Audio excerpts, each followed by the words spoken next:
بسم الله الرحمن الرحیم. السلام علیکم و رحمت الله و برکاته. درباره روزه 6 روزه ماه شوال میخوام کمی صحبت داشته باشیم.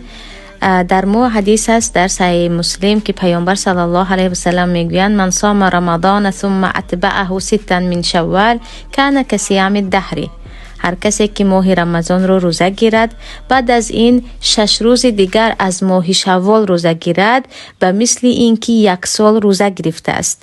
و چگونه 1 سال است؟ در حدیث دیگر که در نسائی و احمد آمدگی هست پیامبر میگویند هر یک عملی که شما میکنید برابر 10 اجر و ثواب دارد و شما 1 ماه روزه گرفته‌تان برابر 10 ماه حساب می شود و این 6 روز روزه گرفتگیتان 1 روز که برابر 10 روز است 6 روز 60 روز و همین گونه 2 ماه حساب می شود و گویا که شما 1 سال پوره روزه گرفتید. برای همین این روزه یعنی روزه 6 روزه ماه شوال خیلی اجر زیاد دارد و از طریقه دیگر این یک حکمت بزرگ هست که بعد از ماه رمضان گاهی می شود که انسان خودش رو خیلی غمگین و محزون حس می کند. گویا که ماه رمضان رفت، عبادت ها رفت و یک کم تنهاگی هم می کشیم. اما وقتی شما 6 روز از شوال روزه می گیرید این یک طعم دیگر دارد که با رفتن رمضان ما می توانیم روزه های نافله را دوام دهیم. با رفتن رمضان این معنایش نیست که رحمت الله هم از ما رفت. نه، الله همیشه حی و قیوم است، با ما هست و ما تمام سالها می توانیم روزه گیریم و دوام رمضان ماه شوال هم یک با این عبادتش به ما از آن خبر می دهد که عبادت را شما بر دوام بدارید. الله که در رمضان اجر ثواب شما را می دهد در دیگر ماه ها هم می دهد. و درباره همین روزه 6 روزه شوال بسیاری از خواهران عزیز پرسیده ایستادند که ما آیا اول قضای رمضان رو داشته دهیم روزش رو یا اینکه شوال رو؟ برای آنکه میدانیم که خواهرها بیماری زنانه میشوند و در این وقت روزهشان رو قضا میکنند و آنهایی که 6 روز بعضی و 7 روز 4 روز هر نمود روزهشان رو قضا کردن اول قضاشون رو گیرن یا اینکه 6 روزه رو. پیش از همه عزیزان این مسئله اتفاقی در نزد جمهور علما امام مالک و امام ابو حنیفه رحمت الله علیه و امام شافعی هست که هر کسی که روزه قضا داشته باشد او تا رمضان آینده وقت دارد که آن قضاش رو گیرد. یعنی قضا رو گرفته دادن فوراً نیست. برای همین هم در ما حدیث در صحیحین است که حضرت عایشه میگویند من قضاهای رمضانی که به خاطر بیماری زنانه نمی گرفتم آن قضاها رو در شعبان آینده می گرفتم برای آن که با پیامبر مشغول بودن و یا اینکه این قضاها رو به ما با این عملشان نشان میدهند که شما برای قضایتان را گرفتن 1 سال کامل وقت دارید. یعنی تا رمضان آینده ما باید قضاها رو گیریم.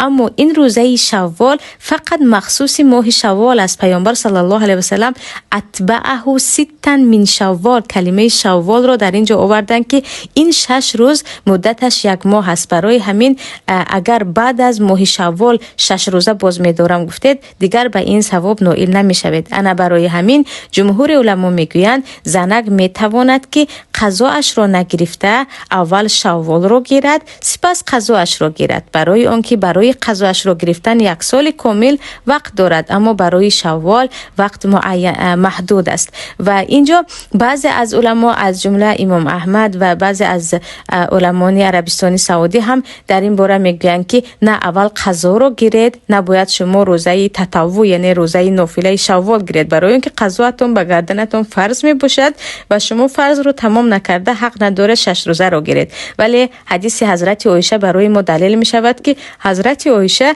1 ساله قضا را تا ماه شعبان می بردن و هرگز به عقل انسان نمی گنجد که آن روزه عرفه که کفاره 2 ساله گناه هست، روزه عاشورا که کفاره گناه های 1 ساله هست و این چنین روزه که پیامبر در اول ذوالحجه می گرفتند اینها رو، یعنی 9 روز اول ذوالحجه ثوابی که دارد اینها رو حضرت عایشه نگرفته باشند و تمام سال حضرت عایشه یگان روزه نگرفته من قرض دارم گویان شعبان به برده روزهشان رو گیرند. یعنی این عملی حضرت عایشه دلیل بر آن است که زنک می تواند روزه های نافله که اجر زیاد دارد بگیرد اگرچه قرض دار باشد. اما اگر ما هر دوش رو اول مثلا قضا رو گیریم بعد از این شوال رو گیریم این خیلی خوب می شود که از تمام اختلاف می بریم. ولی به هر حال در نزد جمهور علما زنک می تواند که حال قضاش رو نگرفته این روزه 6 روزه شوال رو گیرد.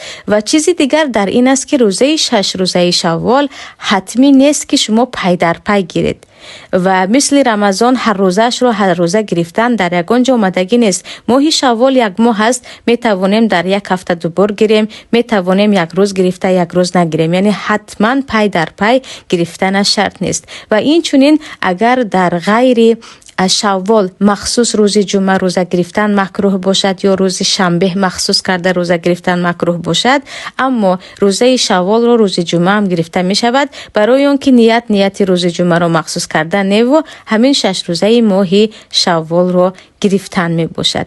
و این بود مختصر درباره احکام روزه شوال. پروردگار تمام عبادت های ما و شما را قبول کند. از خود حالا عید برایتان مبارک باشد. تقبل الله منا و منکم صالح الاعمال. السلام علیکم و رحمت الله و برکاته.